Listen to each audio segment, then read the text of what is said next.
પથ શ્રી રામદેવ રામાયણ સંત શ્રી લખમો માળી। મેવાડમાં મેવાસા ગામના રાજા માહોલદે અને તેની પત્ની સતી રૂપાદે મેઘધારુના શિષ્ય હતા।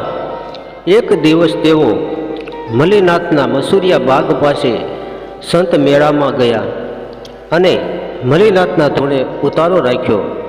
આ સંત મેળામાં સાધુ સંતની પ્રેમ ભાવે સેવા કરનારો એક યુવાન સૌનું ધ્યાન ખેંચતો હતો। એ યુવાન પણ મેઘધારુના દિવ્ય તેજથી અંજાય મલીનાથની આજ્ઞાથી મેઘધારુનો શિષ્ય બન્યો। એનું નામ લખમસિંહ હતું। લખમસિંહ ફૂલછોડની જાતો રોપણ પોષણ અને ઉછેરવામાં પાવરધો એટલે કે અનુભવી હતો। એના અખતરા પણ એવા કે ફૂલછોડની કલમ એક બીજા છોડમાં દાખલ કરી એક છોડમાં 2 જાતના પુષ્પો ઉગાડી નવી સુગંધ મહેકાવવામાં તે પાવતો હતો। તે મેવાસા જતા પહેલાં રામદેવજીના દર્શને આવ્યો। વાતમાંથી વાત નીકળતા અજમલની ઈચ્છા ફૂલવાડી કરવાની હોવાથી તેને લખમસિંહને ત્યાં રોક્યો। લખમસિંહ હવે અજમલજીની ઈચ્છા પ્રમાણે રામબાગમાં ફૂલછોડ વાવવા લાગ્યો। લખમસિંહ પર રામદેવજીનો પ્રેમ વધતો ગયો। એણે એવી ફૂલવાડી બનાવી કે ફૂલવાડીની સુગંધ દૂર દૂર સુધી ફેલાવા લાગી। લખમસિંહને સૌ લખમો માળી કહેતા, લખમો ભક્ત પણ કહેતા। ભજન ભાવમાં એને બહુ પ્રેમ હોવાથી જ્યાં ભક્તિ મંડળ હોય તે ત્યાં પહોંચી જતો। એની બુદ્ધિ તીવ્ર હોવાથી સત્સંગની જ્ઞાન ચર્ચામાં પણ ભાગ લેતો। આથી એને ઘણા માણસો ભક્ત પણ કહેવા લાગ્યા। જ્ઞાન ચર્ચામાં તેને કોઈ શબ્દ ન સમજાય તો તે ઘેર આવી તે શબ્દ પર વિચાર મનન કરી પછી જ તે ઊંઘતો। લખમાનો નિત્ય નિયમ હતો કે બ્રહ્મ મુહૂર્તમાં ઉઠી કુવે સ્નાન કરી પવિત્ર થઈ ધોયેલા કપડાં પહેરી ફૂલવાડીની જળ અંજલિથી વધાવીને પછી પુષ્પો વીણવા અને ફૂલોની ફૂલસાબ ભરી પ્રાતકાળે ડાલીબાઈની ગૌશાળામાં જઈને આપવી। રંગ પ્રમાણે વિવિધ રીતે પુષ્પોની ગૂંથણી કરી ડાલીબાઈ ફૂલમાળા બનાવતી અને સવારમાં 6 વાગ્યે રામદેવજીને સ્નાન કરી વસ્ત્રો ધારણ કરી રહ્યા હોય એ સમયે રાજમહેલમાં જઈ રામદેવજીને વંદન કરી ફૂલહાર પહેરાવતી। છૂટા પુષ્પો અજમલજીને પૂજા માટે મૂકી આવતી। ઘસ્યું પાવઢું મુકતા પાય કુવા મહી લખમો પટકાય ભેખડ ભારે અંગ દટાય મસ્તક લોહી લુવાણ થાય। નિત્ય નિયમ મુજબ ડાલીબાને ફૂલસાબ આપી રામદેવજીની પ્રિય ગાય રામીતીને નમન કરી લખમો બાગમાં આવ્યો। કૂવામાંથી એક ડોલ પાણી ખેંચવા પાવઠે પગ મૂકતા કાંઠાની ભેખડ ખસી અને લખમો આ ભેખડના ભાર તળે દબાયો અને કપાળ ફૂટી જતા લોહીની ધારા નીકળવા લાગી। ઘણી વાર તે મૂર્છિત થઈ ગયો। થોડી વારે કંઈક ચેતન આવતા એ ભેખડના ભારમાંથી નીકળવા મહેનત કરવા લાગ્યો પણ એ નીકળી શક્યો નહીં। તેને લાગ્યું કે હવે હું બચી શકીશ નહીં। તેથી તે રામદેવજીને અંતિમ આંતરનાદે પોકાર કરવા લાગ્યો। વેલાના વસોયા રે ભવે ભેળા નહીં રે થઈ રે।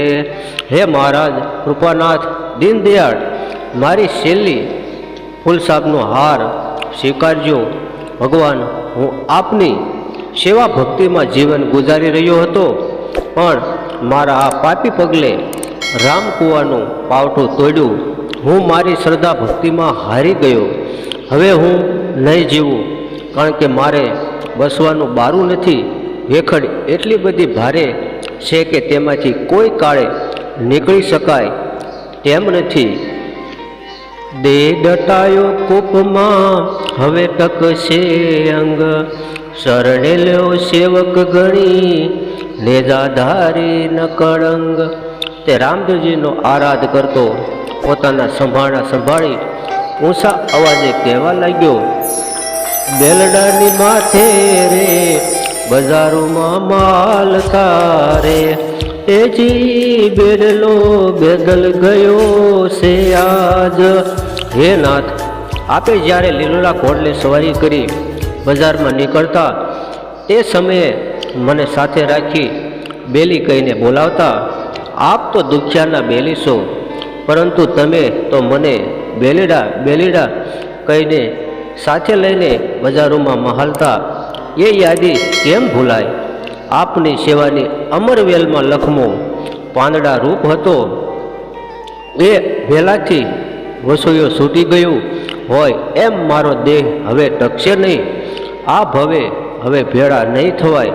આપની ઓળખાણ અધૂરી રહી, એ ઓળખાણ કુંજડા પક્ષી જેવી પણ ન રહી એમ કહી તે બોલ્યો, કુંજલડી બિયાણી ઈંડા મેલ્યા બેટ મારે, એજી પંખીડે લીધી વિદેશ કેરી વાટ, ત્રણ ચાર માસે રે આવી બસા ઓળખ્યા રે, એજી પરખ્યા ઉંદરે ઘડિયેલ ઘાટ, વેલાના વસોયા ભવે ભેળા નહીં થયે રે.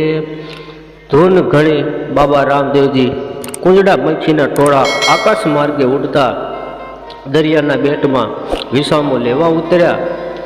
એમાં કુંજડી માદાના વૃંદે દરિયાના બેટમાં ઈંડા મૂક્યા. તે પછી વિદેશની વાટે ઉડીને ચાલ્યા ગયા. એના વિશ્વાસ અને શ્રદ્ધાથી સાગરદેવ પ્રસન્ન થયા અને મેળામણ માયાળું ઈંડા એવા ઝાડવા રે, એજી ઈંડાની બસડા રમતા થાય, એવા વિશ્વાસે એ ભક્તિ રે પંખીડા જાણતા રે, એજી મારા મનની રહી મનમાય, વેલાના વસોયા રે ભવે ભેળા નહીં થઈ રે. આવો એક ધારો આંતરનાદ સાંભળી આવી રીતે અંતરથી આરાધ કરવા લાગ્યો. પીરસેલા ભોજનનો ત્યાગ કરી રામદેવજી તુરંત દોડે આવ્યા અને કુવા કાંઠે આવી લખમાં લખમાં બહાર આવ એમ કહી બે હાથ પ્રસારી ભેખડને સ્પર્શતા રોડા પોડા પથરા દૂર થઈ ગયા. તેમણે લખમાને ઉપાડી બહાર કાઢ્યો. એના કપાળમાંથી નીકળતા લોહીને જોઈને પોતાના કમર ફટકાને ફાડી કપાળે પાટો બાંધ્યો અને તેના શરીરે હાથ ફેરવીને પૂછવા લાગ્યા, લખમા, હવે પીડા થાય છે? કૃપાનાથ, આપે મને કુવા બહાર કાઢતા હાથ પકડ્યો ત્યારે મારા આ ક્ષણભંગુર દેહમાં કોઈ અણમોલ શક્તિએ સ્થાન લીધું હોય એવો દિવ્ય પ્રકાશ થયો હતો. પાટો બાંધતા આપે માથે હાથ મૂક્યો તે વેળા મને બ્રહ્મ તેજ જણાયું. ત્યારથી નહીં પણ મારા આ આખા ભવની પીડા ગઈ. પણ પાટાનો બાંધનારો એ સુજાણે પીડને, એ સુજાણે જનની મનની પીડ, એવો લખમો માળી કેસે રે વીતે જનવાર વેરે, વેલાના વસોયા ભવે ભેળા નહીં થયે રે, ભવે ભેળા નહીં થઈ રે. નાથ, જે વેલાથી પાંદડું વિખૂટું થયું તે આ વેળા વેળું નહીં ભણે એમ મને લાગ્યું હતું, પણ આપની કૃપાથી મારો ભવ સુધરી ગયો. હવે પછીની પીડા સહન નહીં થાય એનો ઉપાય આપના હાથમાં છે. હવે તારી શી ઈચ્છા છે લખમા? રામદેવજીએ પૂછ્યું. નાથ, આ પ્રસૂતિની પીડા કેવી હોય છે તે પ્રસૂતા સ્ત્રી જાણે, અને માતાના ઉંદરમાં 9 માસે ઊંધે મસ્તક રહેલો જે પીડા સહન કરે છે તે જાણતો હોય છે. એક બ્રહ્મમાંથી ઉદ્ભવી બીજા બ્રહ્મનો પ્રાગટ્ય થાય છે, એવી આપની આ રમત છે, આપની માયા છે. એ જન્મ અને મરણની પીડામાંથી મને મુક્ત કરો દયાળુ. આપે મારો હાથ ઝાલ્યો છે, માથે હાથ મૂક્યો છે, તો આપ મારા હૃદયમાં બિરાજો. એ મારી ઈચ્છા છે તે પૂરી કરો. લક્ષ્મે પ્રાર્થના કરતા કહ્યું. લખમા, માળી પર રામદેવજી મહારાજની પૂર્ણ કૃપા થઈ, એની નિષ્કામ ભક્તિથી પ્રસન્ન થઈ.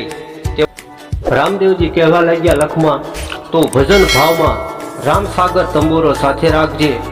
તંબુરાનો તાર રણઝણતા તારા મુખમાંથી જ્ઞાનવાણી પ્રગટ થશે.